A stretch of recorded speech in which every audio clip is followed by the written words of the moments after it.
पंचायत समितीच्या सभापती आणि उपसभापती पदाची निवडणूक पार पडतीये आणि या निवड प्रक्रियेच्या निमित्तानं आपल्या राष्ट्रवादी काँग्रेस पक्ष, स्वाभिमानी रिपब्लिकन पार्टी ऑफ इंडिया आणि रिपब्लिकन पार्टी ऑफ इंडिया या महायुतीतील जे पंचायत समितीचे आणि जिल्हा परिषदेचे उमेदवार विजयी झाले त्या सर्वांचा देखील सत्कार समारंभ या ठिकाणी पार पडतोय। व्यासपीठावरती उपस्थित स्वाभिमानी रिपब्लिकन पक्षाचे राष्ट्रीय अध्यक्ष, आपल्या सर्वांचेच मार्गदर्शक आदरणीय रमेश भाऊ साळवे, राष्ट्रवादी काँग्रेस पक्ष जिल्ह्याचे अध्यक्ष विठ्ठल शिंदे, आपल्या सर्वांचे मार्गदर्शक आदरणीय गणेश आप्पा ढोरे, आदरणीय बबन भाऊ बेगडे,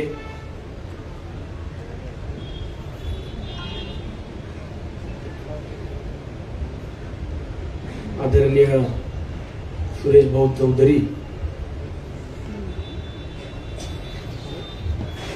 कृष्णाजी कारके, नारायणभाऊ भालेराव,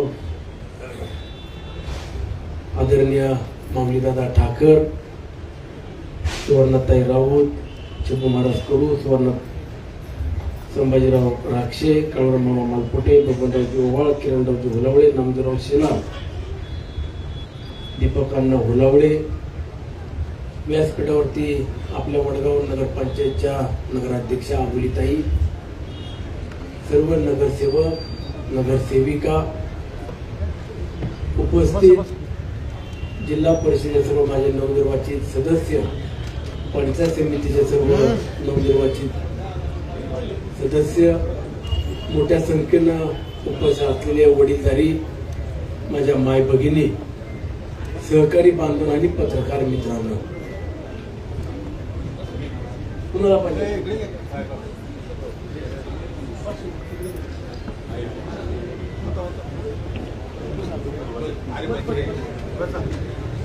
आजचे दिवस बसतो मग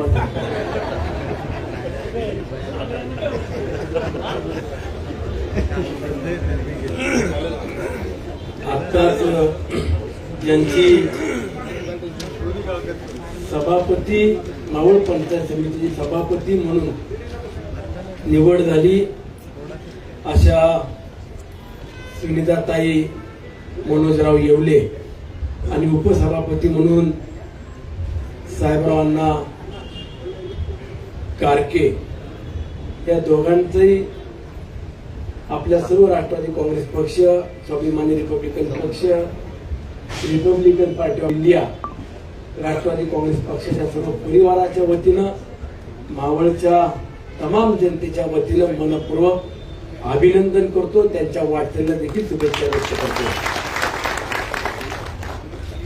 आज ही निवड प्रक्रिया पूर्ण होत असताना सगळ्यांच्याच मनामध्ये आनंद आहे आणि तेवढ्याच दादांच्या पश्चात ही निवडणूक किंवा ही सर्व प्रक्रिया पार पडत असताना मनाला वेदना देखील आहे।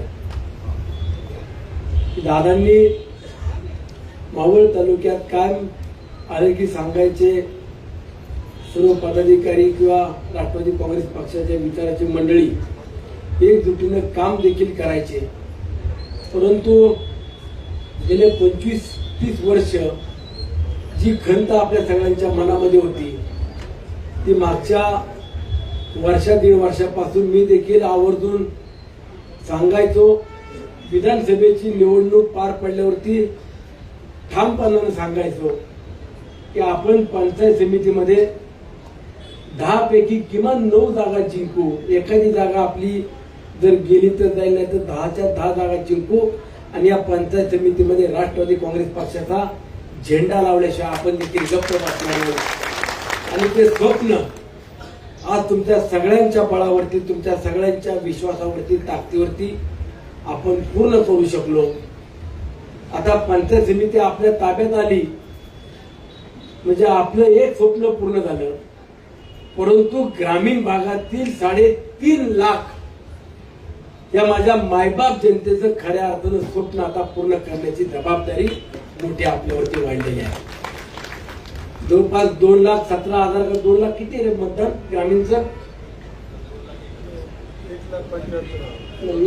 16,000 होता. जवळपास 2 लाख मतदार आणि 1 लाख बिना मतदार असलेले किंवा अल्प वयातील असलेले फ्लोटिंग असं जर काढलं तर ग्रामीण भागात 3 लाखापेक्षा अधिकची लोकसंख्या आपल्या ग्रामीण भागामध्ये आहे.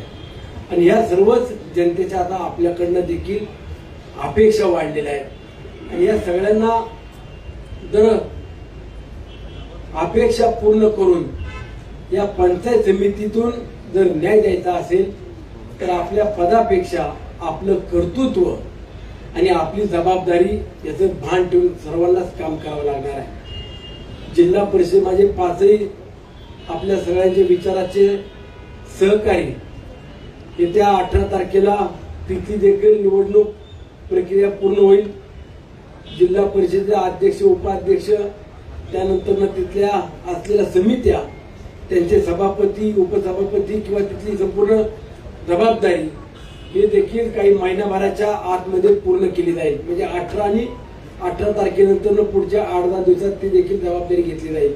आणि पंचायत समितीचा आता पदभार तुम्ही आजपासून स्वीकारलाय तर त्यामध्ये तुम्हाला वेगवेगळ्या विभागाची माहिती घेणं, प्रत्येक विभागाचा आढावा घेणं, मागील 3-3.5 वर्षामध्ये प्रशासकीय काळामध्ये पंचायत समितीमध्ये कशा पद्धतीने कामकाज झालं या सगळ्या बाबींचा बारकाईनं अभ्यास करावा लागणार आहे. पंचायत समितीचा गट विकास अधिकारी वाटलं होतं थोडस ऍक्टिव्ह असेल, पण मला काय तशा पद्धतीचं चित्र दिसत नाही. काही अधिकारी वर्षानुवर्ष तिथंच आहेत, काही स्टाफ सुद्धा त्या ठिकाणीच आहे. म्हणजे आता तुम्ही 2017ला निवडून आलता ना, 17 आणि हे साधारण 9 वर्ष 8 वर्ष पूर्ण झाली. या 8 वर्षापूर्वीपासूनचा असलेला स्टाफ सुद्धा त्या ठिकाणी आहे. जो चांगलं काम करणारा व्यक्ती आहे, जी माझी भगिनी असेल, त्यांना नक्की त्या ठिकाणी ठेवून त्यांच्याकडनं कामं करून घ्या. परंतु मी जबाबदारीने सांगतो, आपण तळेगाव, लोणावळा आणि वडगाव या 3 नगरपालिकेमध्ये एक हाती सत्ता आल्यानंतर तिथल्या नगरसेवकांनी मागील 3 वर्षात काय काम नगर परिषदेच्या माध्यमातून झालं याची लेखी स्वरूपात माहिती मागवली. विभाग वाईज महिला बाल कल्याण असेल, आरोग्य असेल, बांधकाम विभाग असेल, सामाजिक न्याय विभाग असेल, वेगवेगळ्या विभागाची लेखी स्वरूपात 3 वर्षाची माहिती मागवायचं काम सुरू केलं. प्रशासनाला ती माहिती सुद्धा देता येत नाहीये. इथपर्यंतच गलिच्छ आणि चुकीच्या पद्धतीने काम केलेली माहिती अजून समोर येते की ज्या विभागामध्ये वेगवेगळे हेडचे पैसे आपण देतो किंवा तुमच्या मुद्रांक शुल्काच्या माध्यमातून सुद्धा तुमच्या पंचायत समितीला निधी येतो. असे निधी परस्पर खरेदीला मी परवा साळुंबऱ्याला गेलो होतो. साळुंबऱ्याला लाईटीचे पोल पाहिले, सोलर लाईटचा पोल. आपण चांगल्या गॅनोलाईटचा पोल घेतला, त्याच्यावर स्ट्रीट लाईटची चांगल्या क्वालिटीची फिटिंग घेतली तर 18-20 हजार रुपयाला मिळती. त्या साळुंबऱ्याला पाहिला लोखंडी पाईप आणि तो 3 इंचाचा पाईप. आता 20 फुटाचा 3 इंचाचा पाईप कितीला भेटतो बाजारात? 2,500-3,000 रुपयाला भेटतो ना. 3 इंच आपण जर लोखंडी पाईप घेतला तर हे तर आपल्याला माहिती आहे. त्यानंतर सोलर फिटिंग घेतली तर 5-6 हजार रुपयाला भेटली. मी म्हणतो 15,000 रुपये जाऊ द्या, 20,000 रुपये जाऊ द्या, 43,000 रुपयाला एक पोल बसवलाय. 43,000 रुपयाला डबल पैसे जातील आणि 2 वर्षात ते पोल पडून जातील. सांगायचा उद्देश असा आहे की तुमच्याकडे एक हाती सत्ता आहे, पण या सत्तेतून एक एक पैसा हिशोब हा सर्वसामान्य जनतेचा तुम्ही व्यवस्थितपणाने पाहिला पाहिजे. खरेदी करताना सुद्धा महिला बाल कल्याण विभागाच्या माध्यमातून सॅनिटरी पॅड 30 रुपये, 40 रुपये, 50 रुपये काय किंमत असती, 94 रुपये. आणि ते पण वाटले का नाही माहित नाही. पिशव्या घेतल्या म्हणले वाटल्या का नाही माहित नाही, बघितले ना कुठं वाटले फोटो दाखवा, तुला दाखवता येत नाही. बांधकाम विभागाला तीच परिस्थिती. 5-5 लाख रुपये, 10 लाख रुपयाच्या आतली कामं काढायची, 2-3 लाख रुपयाचं काम करायचं, लाख रुपये तुला, लाख रुपये मला म्हणजे त्याला नाही तर तेच रेकॉर्ड मला म्हणजे मला. कृषी विभाग, पंचायत समितीचा कृषी विभाग असेल, त्यानंतर कृषी विभागामध्ये जी खरेदी केली जाते, जे शेतकऱ्यांना वाटप केलं जातं, रोजगार हमी योजना, ह्या योजनेतल्या अधिकारी तर एवढं निगरगट्ट आहे. कुठल्या शेतकऱ्यांना काय योजना दिल्या. आज रोजगार हमी योजनेचा मी प्रमुख आहे, त्या विभागाचा, त्या कमिटीचा अध्यक्ष आहे. मावळ तालुक्यामध्ये तुम्हाला जो मागेल त्याला वीर द्यायचं काम मी पूर्ण करेन. मावळ तालुक्यातील शेतकऱ्याला पानन रस्ते असतील, या पानन रस्त्याकरता देखील महसूल मंत्री बावनकुळे साहेब असेल, मुख्यमंत्र्यांनी देखील योजना जाहीर केली की आपण प्रत्येक गावाचे, प्रत्येक भागातले पानन रस्ते खुले करणं, त्यावरती खडीकरण करणं, याकरता लागणारा निधी जो काय लागेल तो देखील आणून द्यायचं काम माझ्याकडनं केलं जाईल. अनेक योजना आहेत, त्या योजना तर मला अजून निम्म्याही माहित नाही. आणि दर 2 वर्षानं, 5 वर्षानं बदलत असतात, वेगळ्या योजना उपलब्ध होत असतात. मगाशी बबन भाऊनी सांगितलं की आपण पिठाची गिरणी पूर्वी वाटायचो, भजन साहित्य वाटायचो, किंवा अजून महिलांकरता ताडपत्र शेतकऱ्यांना वाटप केलं जायचं, टपरी द्यायचं, अवजारं द्यायची. नाभिक समाजाच्या उद्योजकांना सुद्धा ती खुर्ची पण दिली जायची, तुम्हाला माहिती. अशा वेगवेगळ्या योजना खरं तर सर्वसामान्य जनतेपर्यंत पोहोचवण्याचं काम जिल्हा परिषद आणि पंचायत समितीच्या माध्यमातून केलं जातं. ओपन जिम, जिमचं साहित्य, आता जिमचं साहित्य सुद्धा बघा, जे वाटप केले ज्या हरामखोराला, ओपन सांगतो मी, हरामखोराला ज्या कॉन्ट्रॅक्ट मिळालं, 2.5 लाख रुपये त्याची किंमत आहे आणि आपल्याकडनं 6 लाख रुपये घेऊन गेलाय. 6 लाख रुपये घेऊन गेलाय. मी नाशिकवरून साहित्य मागवलं, त्या साहित्याची क्वांटिटी जवळजवळ 16-17 साहित्य येतात. यांनी 8 का 7 साहित्य दिली, ती पण हलक्या क्वालिटीची. हे मी का सांगतोय तर ज्या वेळेला ह्या वस्तू येतील, त्या वस्तू पुढच्या 5 वर्षामध्ये सुनील शेळके मतदान मागायला जाईल किंवा तुम्ही मतदान मागायला जाल, त्यावेळेला त्याच दिसल्या पाहिजे की होय, मला तुम्ही पंचायत समितीला सदस्य केला, मला जिल्हा परिषद सदस्य केलं, म्हणून मी तुमच्या गावामध्ये या वस्तू देऊ शकलो आणि त्याचा तुम्ही वापर करता, हे देखील आपल्याला दाखवता आलं पाहिजे. इतका त्रास दिलाय, खरेदी करताना विचारत पण नाही, आमदाराची सही लागत नाही, आमदाराची ठरावावर सही लागत नाही का, बिल देताना सही लागत नाही, माहीतच नसते. बांधकाम विभागानं सुद्धा अंदाजे 10 लाख रुपये, 8 लाख रुपये, 5 लाख रुपये अशा रकमा मागितल्या. आम्ही त्या जिल्हा परिषद डीपीडीसीच्या माध्यमातून इथं दिल्या, जिल्हा परिषदेला. पण 10 लाख रुपयाचं काम दाखवल्यावरती प्रत्यक्षात 7 लाख रुपयाचं, 8 लाख रुपयाचं काम झालं. पुढच्या 1-2 लाखाचं काय झालं माहित नाही.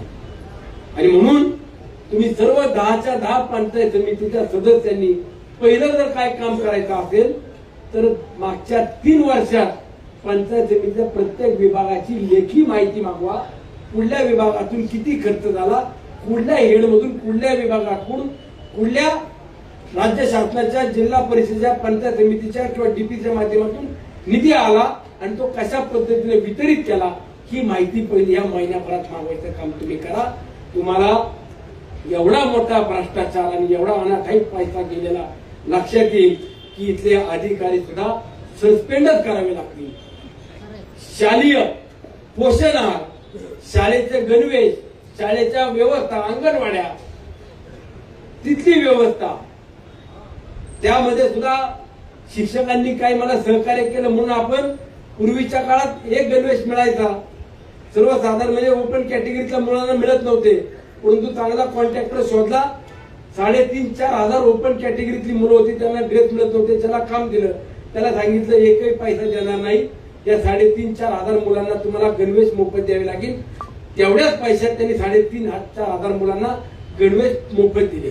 100% आपण मावळ तालुक्यातल्या विद्यार्थ्यांना गणवेश देण्याचं काम 2019, 21, 22 पर्यंत सुरू केलं. आता राज्य सरकारने 2 ड्रेस सुरू केले, शूज सुरू केले. चांगल्या क्वालिटीचे गणवेश असले पाहिजे. आज दादांच्या स्वप्नामध्ये असलेल्या आपल्या माझी शाळा सुंदर शाळा हे अभियान सुरू केलं आणि जवळपास 22-23 कोटी रुपये आपण तालुक्यामध्ये आणले. शाळांची कामं सुरू आहेत. या शाळेच्या क्वालिटीचं काम दर्जेदार झालं पाहिजे. 15-20 दिवसानंतर पुन्हा डीपीसी होईल. मागच्या वर्षात 22 कोटी आले, पुन्हा तुम्हाला 25-30 कोटी रुपये शाळेकरता मंजूर करायचे काम माझं असेल. चांगल्या शाळा करा, शाळेतली व्यवस्था चांगली असली पाहिजे. शिक्षक जातोय का नाही जातोय बघितलं पाहिजे. ग्रामसेवक असले नमुने झाल्यात.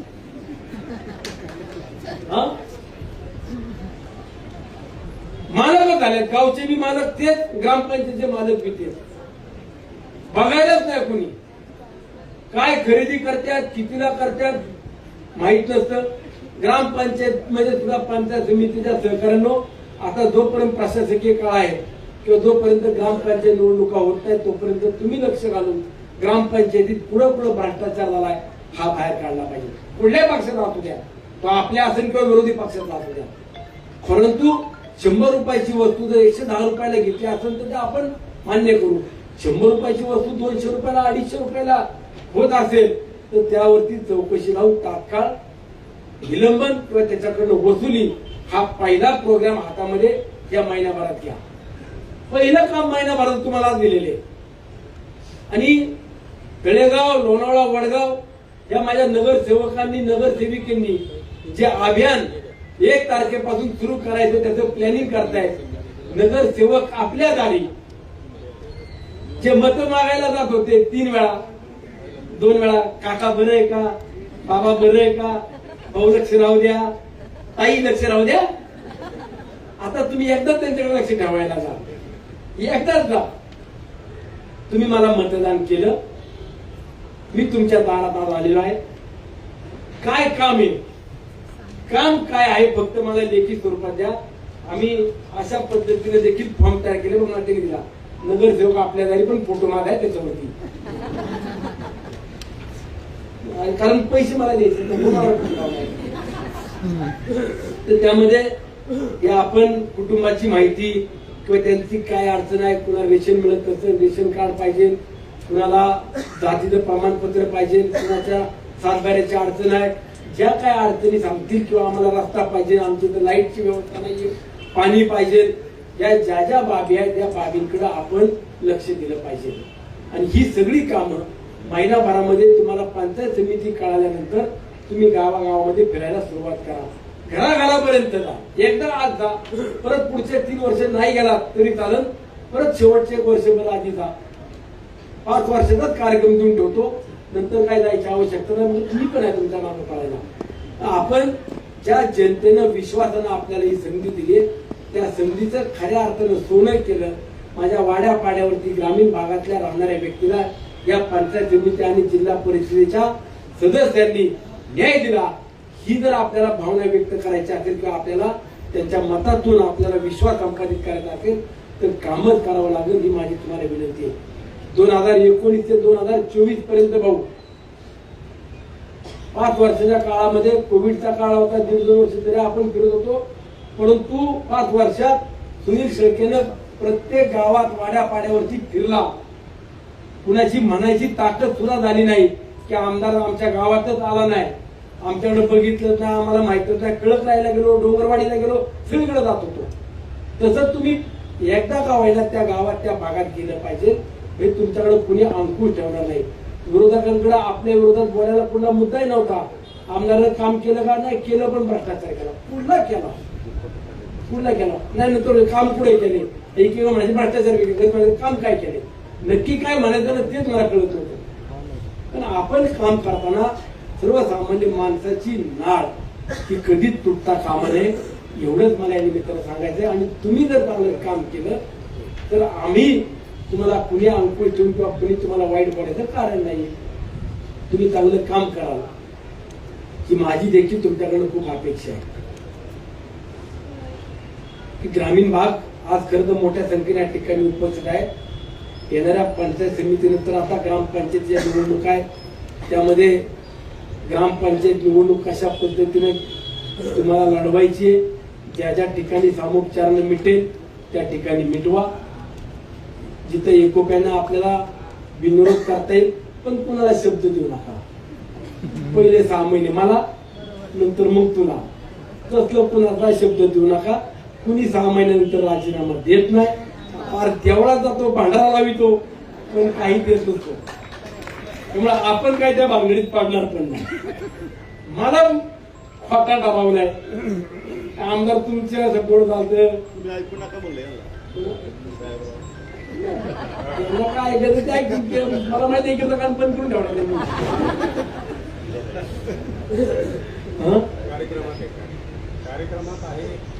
त्यामुळं पण ग्रामपंचायतीत आपण आपला एकोपा ठेवा. ग्रामपंचायत तुम्हाला ज्या ठिकाणी वाटतंय की सगळे आपल्या विचाराचे आणि विरोधक हे आपले विरोधकच आहेत त्या ठिकाणी नक्की मात्र तुम्हाला पंचायत समिती जिल्हा परिषदेचे सहकारी देखील मदत करतील. पण आमदार या नात्यानं गावागावात जाऊन ग्रामपंचायतीत लक्ष घालणं की मला योग्य वाटणार नाही किंवा उचित नाहीये. कारण ग्रामपंचायतीत माझ्याकडनं कुठली अपेक्षा ठेवू नका हे देखील मी स्पष्टपणे या ठिकाणी जाहीर करतो. शेवटी गावाचं गावपर्यंत टिकवायचं असेल तर मला देखील काही प्रोटोकॉल पाळले पाहिजे किंवा मला देखील काही गोष्टीचा विचार करायला पाहिजे. आणि म्हणून गावागावातलं गाव पण टिकून आपण येणाऱ्या ग्रामपंचायती कशा आपल्या सोयीसुविधेनुसार किंवा आपल्या पद्धतीनं विनोद करता येईल किंवा एकत्रित खेळीमेळीत निवडणुका लढता येईल त्या निवडणुका लढा. ग्रामपंचायत झाल्यानंतर 2029 ची लोकसभा डायरेक्ट असणार आहे. मी तुम्हा सगळ्यांना का सांगितलं एवढं सगळं, 2000 लोकसभेची निवडणूक आणि विधानसभेची निवडणूक ही एकत्रित होण्याची सगळीकडे शक्यता आहे. आणि ज्या वेळेला 2029 ला लोकसभा विधानसभा एकत्र होईल त्यावेळेला राष्ट्रवादी काँग्रेस पक्षाचा आमदार तो होणारच आहे, पण खासदार पण झाला पाहिजे ही तुमची भावना असेल. टाळ्यावर मला वर नका पाठवू, मी तसे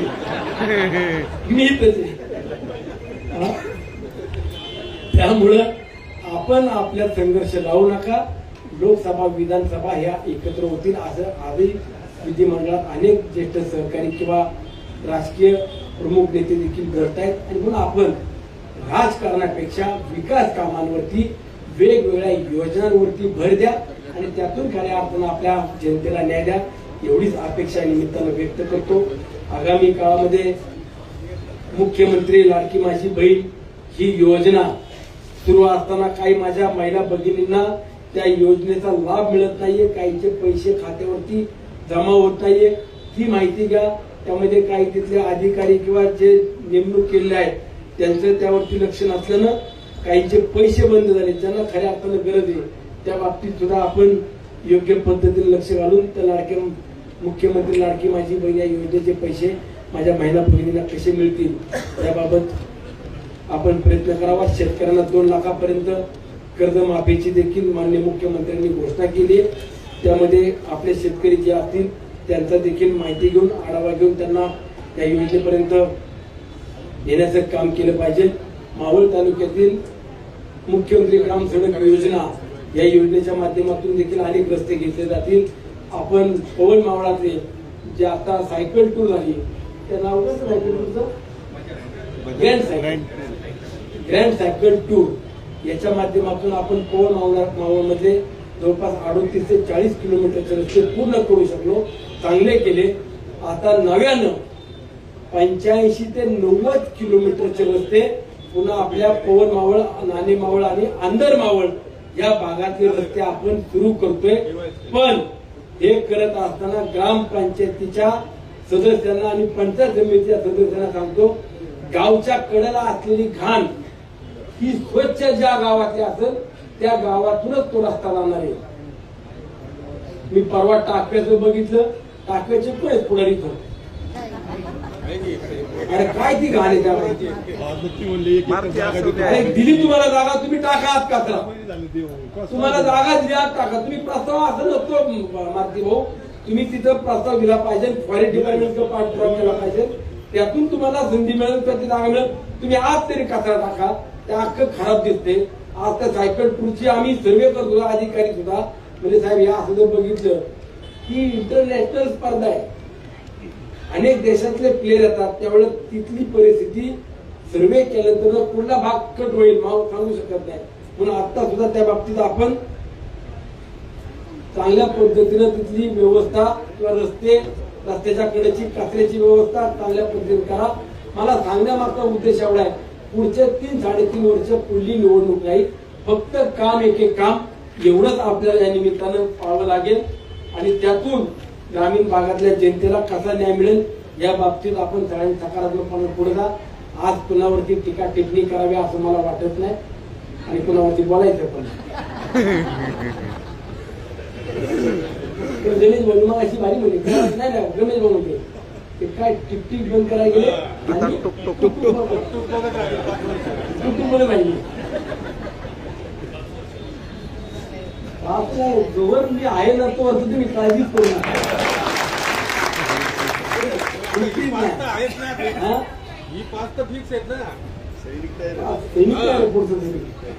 आगामी काळात जिल्हा परिषद पंचायत समितीच्या स्वीकृत पदाचे देखील कॅबिनेटमध्ये निर्णय झाला, त्याचं देखील अंमलबजावणी खाली काही 8-10 दिवसात केली जाईल.